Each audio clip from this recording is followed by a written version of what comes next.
in this USRA division, and they will start side by side. The green flag is in the air, and they will stay side by side as they go flying off into turn 1, and Kris Jackson will take a quick advantage off of turn 2 and pull ahead of Andy Bryant. Bryant keeps down to that low side, will try to draw even again off of turn 4, and they will cross the line nose to tail with Kris Jackson, the slight advantage out in front. Jackson goes top shelf, then dives to the inside, takes that low line away as Mitchell Franklin back in third all by himself, and then it is side by side for fourth with Chad Clancy, a heat race winner earlier, and Ryan Gilmore on the inside in that 66. The Springfield native ekes out just in front of Clancy. He now has his eyes set on the F1 of Mitchell Franklin. Franklin in third.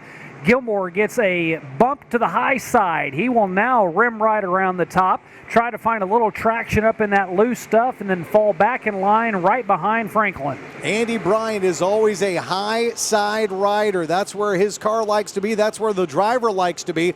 But will that line come in quick enough to allow him to run down Kris Jackson? Jackson has already put more than 13 trophies in the trophy case this season at various racetracks. He has won more times here this year than any other driver in any division, and that 65 has been as dominant as any race car can be. Jackson pulls that thing off the hauler, Shane, and it's just like he knows he's got a top 3 car no matter where they park it. If you ask him if he has a track that has been his Achilles heel, he says, you know what, I'm lucky, not really. There is not a single track that I go to that I don't feel comfortable at, and I would say that he probably feels most at home here at Lucas Oil Speedway. That advantage over Andy Bryant increases 1/10 of a second. It is now up to 0.7 seconds over Kris Jackson. Gilmore has now easily cleared Mitchell Franklin, so the Springfield native in the 66 of Ryan Gilmore out in front of Mitchell Franklin, who falls back to fourth.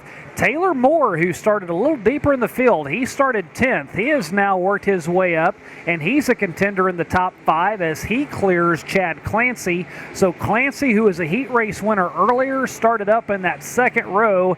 He is backpedaling. He has dropped to 6th, and does 23 other cars as Kris Jackson comes flying off of turn 4. They're stacked up 2 wide back behind him, and Kris Jackson has checked out. Look at him go. A good 4 car lengths advantage over Gilmore on the inside. Bryant on the outside as they are wheel to wheel. Taylor Moore all alone back in fourth. Now J.C. Morton dives to the inside as he tries to get around Chad Clancy. The man that got shuffled back on that restart, Shane, was the driver of the F1. Mitchell Franklin started in 4th and is now back in 7th and 8th. He and Dylan McCowan, 2 of the young racers out on the track right now, going the wrong way after that restart. Now Taylor Moore taking a try at the top of the track following the Andy Bryant line around as the 00T from Bodart tries to charge his way into a top 3 spot. J.C. Morton right behind him. Side by side again for second as another car goes looped around over in turn 2. That is Luke Neiman in the 181. Who he is, but glad you're here. He will wave the flag and wave his booty in the process. Saying goodbye to the rest of the field is Kris Jackson as he flies out again to a 2-car length advantage over Andy Bryant. Now J.C. Morton, who had worked his way up through the field, is now going to rain on someone's parade as he gets around the 00 of Taylor Moore, takes over 4th from him. So J.C. Morton improves 1 more spot. He is now in the mix, as is the 66 of Ryan Gilmore, who looks to take 2nd away. He gets a good run off the high side of turn 2. He'll clear the 28, take 2nd in the process, and now he will have the crosshairs on the back bumper of the 65. Can the Springfield native come into Wheatland and rain on Lebanon's Kris Jackson's parade here tonight? Trying to stop Jackson from getting a 5th win so far here this season at the Diamond of Dirt tracks. Gilmore dominant at the Springfield racetrack that he calls home, trying to impose his will tonight as he takes a turn around the top of the track. Andy Bryant follows him, and then J.C. Morton rounds out your top 4 drivers. Taylor Moore in the top 5 as well. There's that bad fast car from Bodark also trying to chase the line around the top of the racetrack. As Shane, you can see about all three lanes that we're accustomed to, the bottom, the middle, and the top of the track, have all come in. The track is dry, slick. There was no adjustments made to the track during the intermission, and that favors some drivers. There's some drivers that hate it. They'd rather it be soft and they can just run wide open, hammer down every turn. 14 down, 6 to go, and to borrow a line from a member of the Titans, they say in the movie, leave no doubt. Well, right now, Kris Jackson is leaving some doubt. In past races, once he gets out in front, he checks out, just leaves the field in his dust, and he really has not been able to do that with Ryan Gilmore. Gilmore going top shelf, and Andy Bryant has to lock it down over in turn 1. He has become very familiar with restarts from out in front, and he will pull the field a choo-choo train down the front stretch.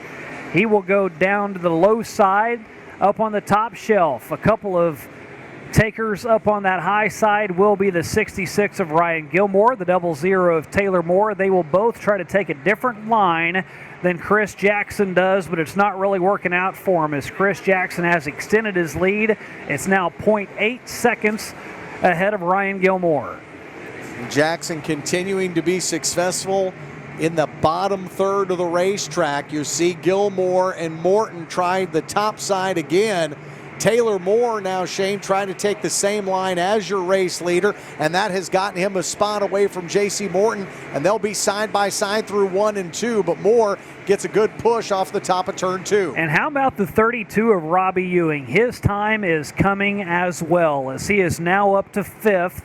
He is a winner at another track already this year, as the 91 of Brian Webster, his night done, as he heads to the pavement on the inside of the track. With 2 laps remaining, Bruce Cordy has the white flag in hand, and Kris Jackson has been in this situation time after time after time. He will see the white flag and only have a couple of more left-handers before he grabs his 5th win of the season. He hopes it stays green the entire time, and it looks as though he will. On the 4th of July, Kris Jackson will make it number 5. Off of turn 4, he spies the checkered flag. He will take it home for the 5th time this year.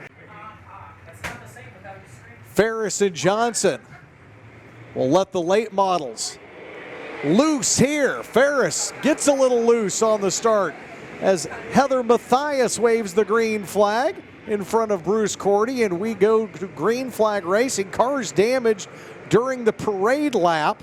See if we can get a few laps in before we beat and bang on any other race cars, as Ryan Johnson flying around the racetrack and flies his way into the first overall spot 1 lap in. Larry Ferris to the bottom of the track now will give up ground as Johnson pulls away down the backstretch. Ferris at the bottom of the racetrack, followed by Caden Cornell as Johnson tries to fly around the top. Cornell then takes a similar line, and there were 3 across on the exit of turn number 4. Aaron Morant, Caden Cornell, Cole Henson, and now Johnny Finewald all running in the top 6 positions. Ferris and Johnson go door to door off of turn number 4 again. Johnson slides out in front and keeps his car in the top spot. Ferris barrels to the bottom of the track as Cornell will try the high line now. Aaron Morant has got around a couple of cars and pulls right up behind the white 5-0 of Willard's Caden Cornell. Johnson and Ferris locked up in a heck of a battle, going back and forth. Johnson holding on to the first overall spot, but Ferris has been close to wrenching it away, as now a green flag goes up, everybody's foot goes down. Cornell and Ferris side by side, and they will try to split the 7J of Ryan Johnson.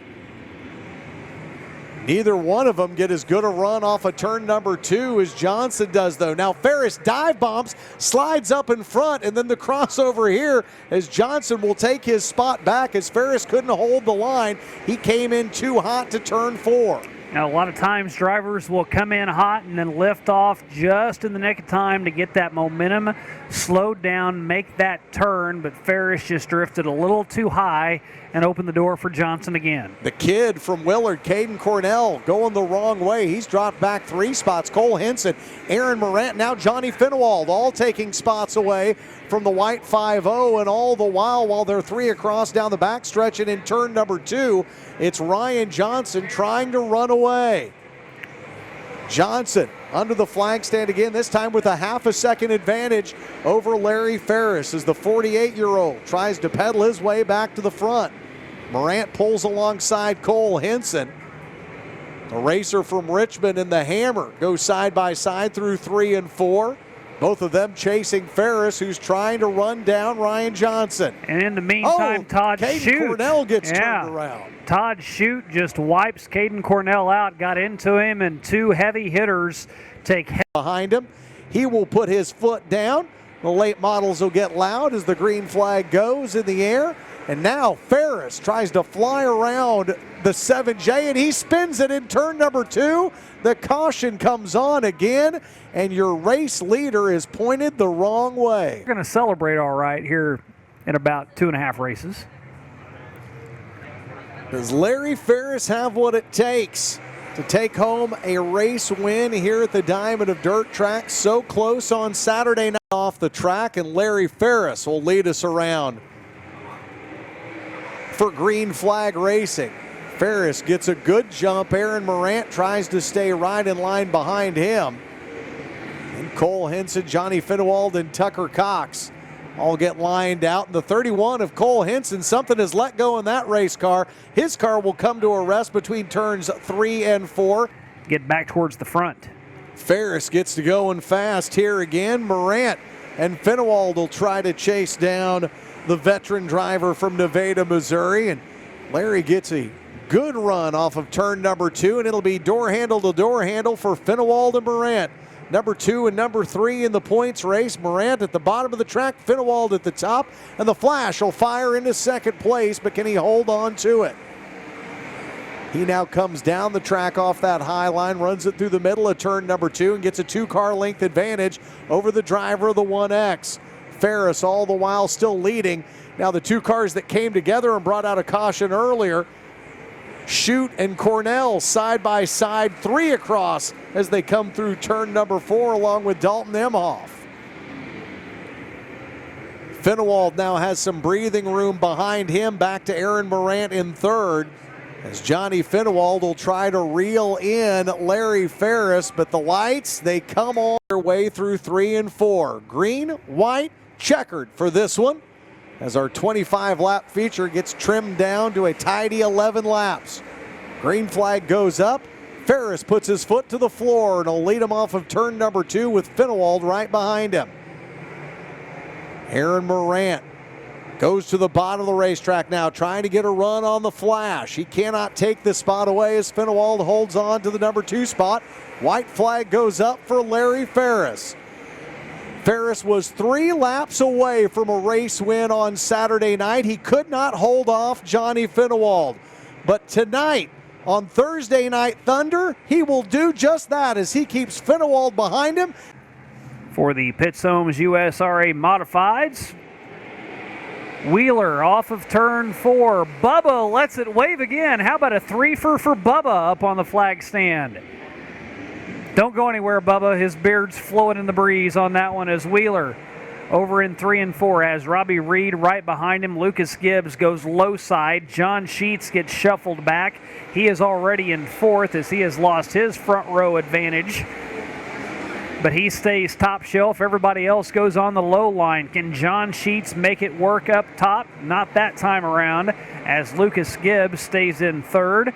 Robbie Reed in 2nd.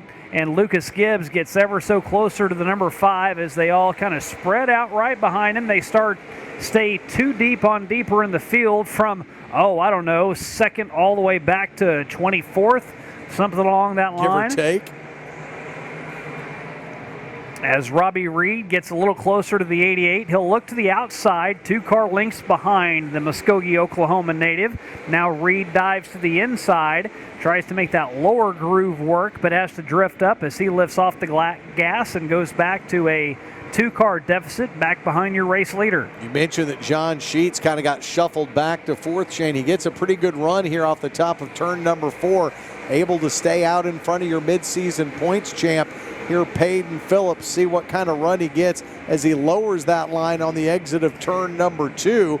Holds the 98 back and tries to gain some ground on Lucas Gibbs there in the 51G. And here's your deal right now is John Sheets really the only one that's going high side. Everybody else is going to that lower groove, and on that trip around, Terry Schultz got loose off of turn 2. He had to drift high on the track, and that allowed Tyler Wolff to sneak underneath him. That's really the only movement with those top 8 or 9 cars because they're all just staying single file around the bottom of the track. That 4W of Wolff, Shane, would you bet against a guy that's driving with the American flag down the side of his car on the 4th of July? Maybe he just put that skin on for today. I don't think we've seen it before. We've seen a number of different looks out of Tyler Wolff whenever he makes his way up here. So now it's the top 5 that have all lined out. Plenty of gap between Chad Wheeler and Robbie Reed. Then another 1.2 seconds to Lucas Gibbs. Then it's seems like an eternity back to Peyton Phillips, 2 seconds behind. And here comes the Wolff. Yeah, Peyton Phillips will fall by the wayside as Tyler Wolff gets around him. The 22H, that is Hodges to the inside. Dustin Hodges' night is done.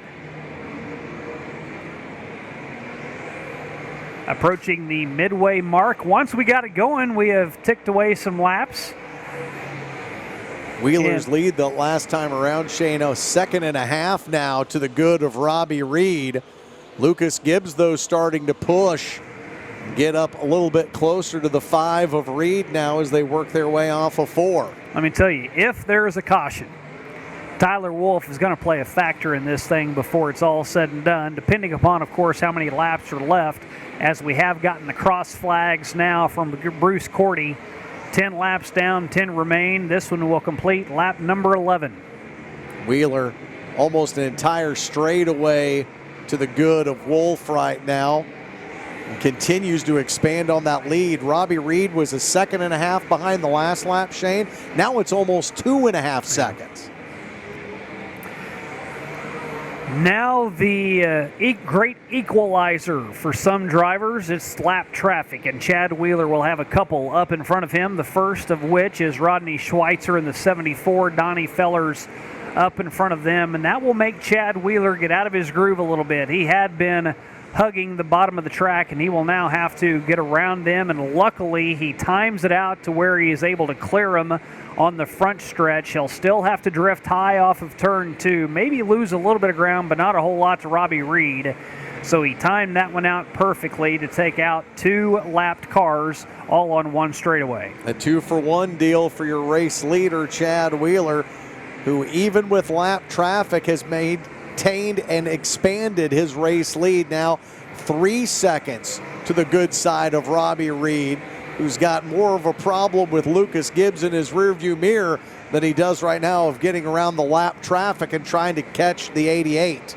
5 laps remain, 15 laps down as Chad Wheeler continues to cruise in this one. Lance Murray has also retired for the evening as he is on the inside of the track, so a tough break for the California native that came in extremely strong in the heat as well as the B, but his car expires here in the feature. Robbie Reed is able to clear the lap traffic of Schweitzer, and Lucas Gibbs doesn't have the same fortune as he gets caught up behind him, and that will allow Robbie Reed to check out from Lucas Gibbs, and it will also allow Tyler Wolff to come up right on the back bumper of the 51. So where there was a gap, that has shrunk now, and Gibbs will finally get to the inside of Schweitzer, but not before Wolff gets right on his back bumper over in 1. No real race up front for Chad Wheeler. Still continuing to get through lap traffic. Got around Ronnie Woods that last time. Now he'll have Allen in front of him. And a 4-second differential between he and the car running in second place and Robbie Reed. With 1 lap to go, he really doesn't even have to get around the lap traffic. He can just be the caboose of that train. stay back behind them because that 4-second cushion is all he'll need as he is on the back stretch. And he will come in from Muskogee, Oklahoma. First time here this year, and he leaves, no doubt, a winner on the 4th of July. The Okie from Muskogee will take one back to Sooner Country. Joy of putting the green flag up. That will allow the street stocks to get to full song, and away we go. Zygon and your 3-time winner, Toby Ott, lead them through 1 and 2. Ott around the top as Johnny Coates starts to get shuffled back. There's a bump on the back of Mike Striegel, and Bob Barnett, the racer from Republic, has to get out of the throttle. Zygon takes it to the bottom of the racetrack. They will pull side by side down the front stretch, and Toby Ott will lead them around to the conclusion of lap number 1. So Ott and Zygon, then Frazen back to Joplin's Johnny Coates. Burl Woods now backing up in that 42 of James Flood. He almost bounces off the front bumper of Bob Barnett. Barnett able to give him some room.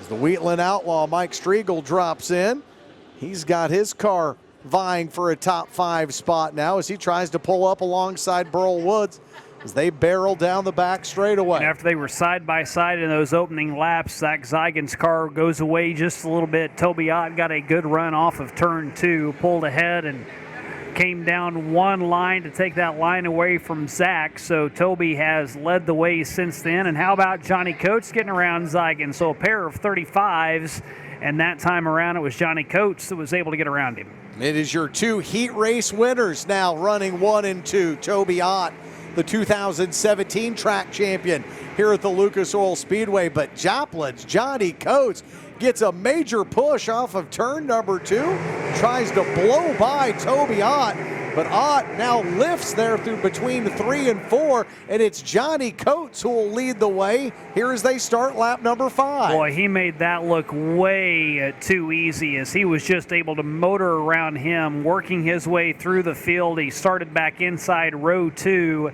and I don't think anybody's had that much ease getting around Toby Ott.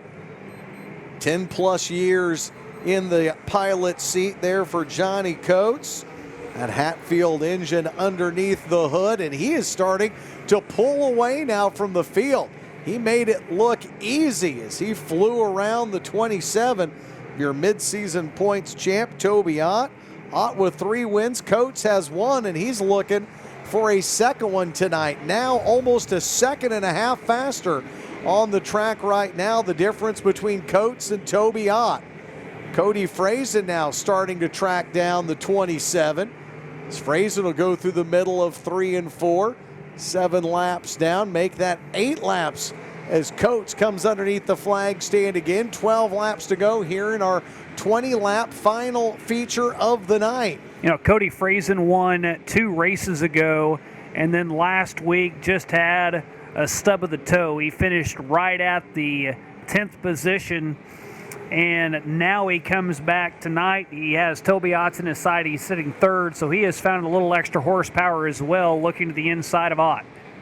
He tries to go the catfish route and bottom feed around the bottom of the track, then drifts up, but leaves plenty of room for the 27 as they go side by side as they work through turn number 4. Frazen just a nose in front of Ott as they give the spot to him around that time in the timing circuit. So we've reached the midway point here in our 20-lap feature. Coates cruising now with the drivers battling for second place, going door handle to door handle again through 3 and 4. Frazen a half a car length better than Toby Ott right now.